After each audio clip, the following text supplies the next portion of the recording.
মাংস রান্না করব। আদা রসুন কাঁচা লঙ্কা থেতো করে নিয়ে মাংসের মধ্যে দিয়ে দিব, সঙ্গে লবণ হলুদ পেঁয়াজ কুচি আর সর্ষের তেল দিয়ে ভালো করে মাখিয়ে রেখে দিব।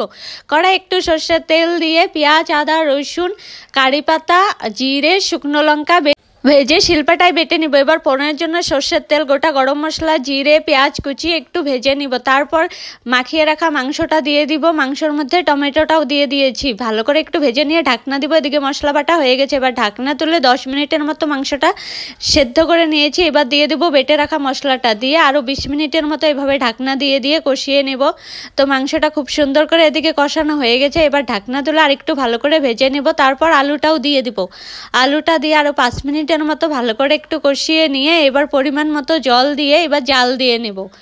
অনেকক্ষণ জাল হওয়ার পর 20 মিনিটের মতো তারপর গোটা গরম মশলা বাটা দিয়ে নামিয়ে নিলেই কিন্তু মশলা থেতো করে দিয়ে রান্না করলেও কিন্তু খেতে খুবই টেস্টি হয় আর খেতেও খুবই